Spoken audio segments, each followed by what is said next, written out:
Dahil nga si Dudong ay gusto niya ng kimchi, eto nga at naisipan kong igawa siya. Eto, una, dapat pechay bagyo, tsaka pipino. Ayan, kailangan natin yan. Siyempre, gayatin natin ayon sa gusto nating slice. Bahala kayo kung anong gusto natin. Okay, tapos, lagyan natin ng asin, i-mix natin. Tapos, pagka nahalo na natin sa asin ng mabuti, iset aside natin. After 30 minutes, kuhanin natin, tapos alisin natin yung tubig.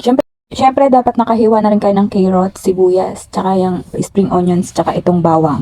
Tapos ito, at dahil nga napakamahal ng Korean chili powder, palitan natin ng Korean paste na chili din naman. Tapos, siyempre, kailangan din natin ng patis, tapos asukal, at syempre suka. Wala naman tayo nung sinasabi nilang rice vinegar. At ito naman talaga ang available dito sa kusina natin, itong dato puti. Ito ang gamitin natin. Ayan, ilagay lang natin yung mga onions, yung mga pinagagayat-gayat natin kanina.